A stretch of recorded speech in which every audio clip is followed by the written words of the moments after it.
السلام علیکم قدرمنو ملګرو، امید لرم چې تاسو به ټول روغ جوړ او خوشاله یې. دوستانو، تاسو ته معلومه ده چې نکاح یو عظیم سنت عمل دی او چې کله چاته دا لاره برابر شي چې هغه په شرعي او اسلامي طریقې سره یو ښځې سره نکاح کوي، نو په کار ده چې بیا د داسې ښځې انتخاب وکړي چې ډیره برکت والا وي، ځکه د برکت والا ښځې ستاسو ژوند بدلولی شي. نو د داسې ښځو پیژنګلو څنګه وکړو؟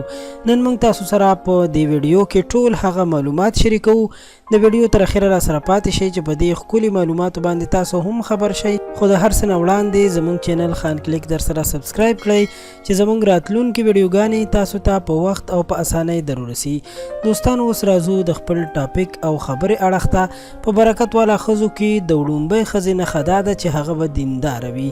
تاسو چې کله هم یو جینۍ پسې د نکاح لپاره رشته لیږئ، نو د دیندارۍ پوښتنه یې خامخا وکړئ، ځکه چې دا د هر مور پلار ارمان وي چې خپل بچی له ښکلې او ښایسته ښځه وکړي او د کور د خلکو قدر هم وکړي.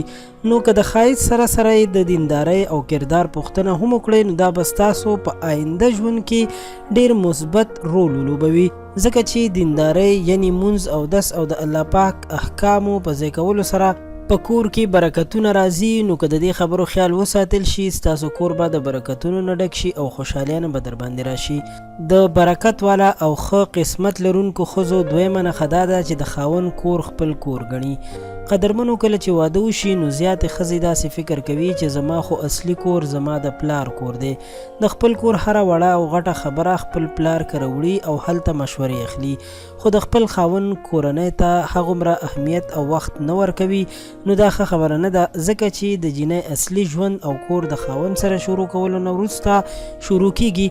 خاوند سره د هرې خبرې مشوره کول پکار دي. زموږ د خبرو مطلب دا هم نه دی چې مور پلار سره دی رابطې ختمې کړي، بلکې د خاوند د کور خبرې دی د خاوند په کور کې وساتل شي. نو کومه ښځه چې د خاوند خیال ساتي، هغه کور به خامخا په سکون کې وي، امن او خوشحالۍ کې به وي، او دا د برکت او قسمت والا ښځې یوه لویه نښه ده. درېیمه نښه چې د برکت والا او قسمت والا ښځې لري، هغه دا ده چې د پردې ډیر خیال ساتي. قدرمنو، کوم انسان چې بې حیا وي او حیا پرده نه کوي، نو د هغه انسان او کورنۍ نه برکت تښتي، ځکه چې د ښځې پرده کول د اسلام یو حکم دی، او سړی هم باید ښځو ته په بد نظر ونه ګوري، نه ورسره د بد کار کولو کوشش وکړي. خو دلته موږ د ښځو باره کې خبره کوو، نو کومې ښځې چې د پردې خیال ونه ساتي، نو د هغې نه برکت هم تښتي او شیطان یې ملګری کیږي. خو بیا کومه ښځه چې خپله پرده ساتي، نو واقعا چې هغه به یو بابرکته ښځه وي او قسمت به ورسره ملګرتیا کوي. داسې ښځو سره هم واده کول پکار دي.